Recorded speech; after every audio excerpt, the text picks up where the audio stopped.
यो पशुपतिको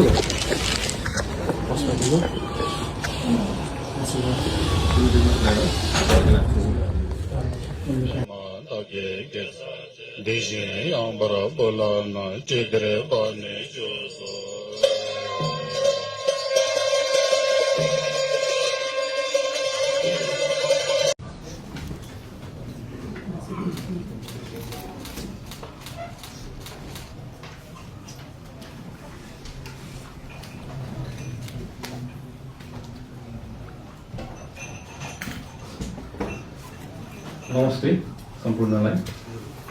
हजुरहरू सबैजनालाई हाम्रो गृह मन्त्रालयमा स्वागत छ। अब सर्वप्रथम हामीले भन्नै पर्दाखेरि हामी यो ठाउँमा कसरी आयौँ, कुन परिस्थितिले आयौँ, के भएर आयौँ भनेर हामीले बिर्सन्न हुन्न भन्ने चाहिँ मलाई लाग्छ।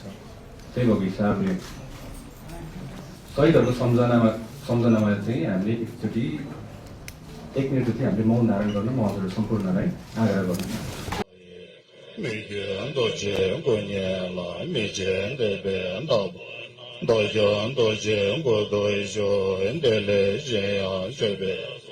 We need to set an example this time. हामीले एउटा उदाहरण सेट गर्नुपर्नेछ र यो उदाहरण हामीबाटै सुरुवात हुनुपर्नेछ। परिवर्तनको सुरुवात हामीबाटै हुन्छ र त्यो पहिलो जिम्मा चाहिँ गृह मन्त्रालयले लिन्छ। There will be no tolerance to corruption. Zero tolerance. यसमा कसैलाई छुट्छ हुँदैन। कसैले पनि तपाईलाई कुनै तरिकाको घुस माग्छ भने प्रहरी कहाँ भन्नु होला, हामी त्यही अनुसारमा प्लानिङ बनाउँछौँ, त्यही अनुसारमा कार्यविधि बनाउँछौँ र यो कम्युनिकेसनको च्यानल फास्ट हुने प्रविधि हामी तयार गर्छौँ। भ्रष्टाचारको चरम सीमा नागेको कारणले हामीले अहिले यो परिस्थिति भोग्नु परेको जस्तो मलाई चाहिँ मेरो विचारमा लाग्छ। र सर्भिस डेलिभरी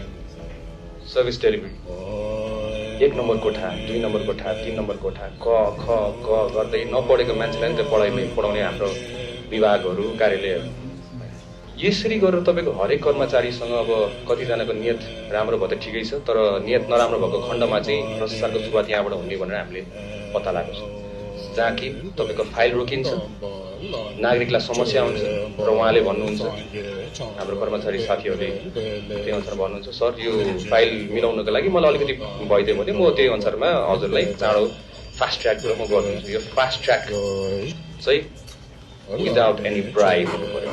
नागरिकहरू कर्मचारीसँग ठोकिन नपरोस्, सेवाग्राहीहरू कर्मचारीसँग ठोकिन नपरोस्, जसले गरेर यो फाइल अगाडि बढाउनको लागि चाहिँ तपाईँलाई यति पैसा लाग्छ भन्ने त्यो सिचुएसन नल्याऊ। हामीले हुबहु हाम्रो प्रधानमन्त्रीज्यूले भनेको अनुसारमा निर्देशन अनुसारमा हामीले त्यसलाई कार्यान्वयन गर्नुपर्ने हुन्छ। एउटा मन्त्रालय त हुनुहुन्छ, अर्को मन्त्रालय त हुनुहुन्छ, आफ्नो बच्चा गुमाएको छ, कतिवटा मन्त्रालय त हुनु, एउटा मन्त्रालय अर्को मन्त्रालय अर्को मन्त्रालय, यसलाई सहजीकरण गर्नुपर्ने छ। सबै मन्त्रालयको तपाईँको एक एकजना प्रतिनिधिको एउटा चाहिँ विभाग बनाऊ, जहाँ हाम्रो शहीद परिवार र घाइतेहरू एकै ठाउँमा आएर one door policy, one door service सिस्टममा आएर उहाँहरूले फर्स्टमा उहाँहरूलाई सजिलो होस्। उहाँहरूको योगदानले आज यो परिवर्तन देख्न पाएको हामीले, यसलाई हामीले बिर्सिनु हुँदैन। उहाँहरूलाई योभन्दा बेसी दुःख दिनु मिल्दैन।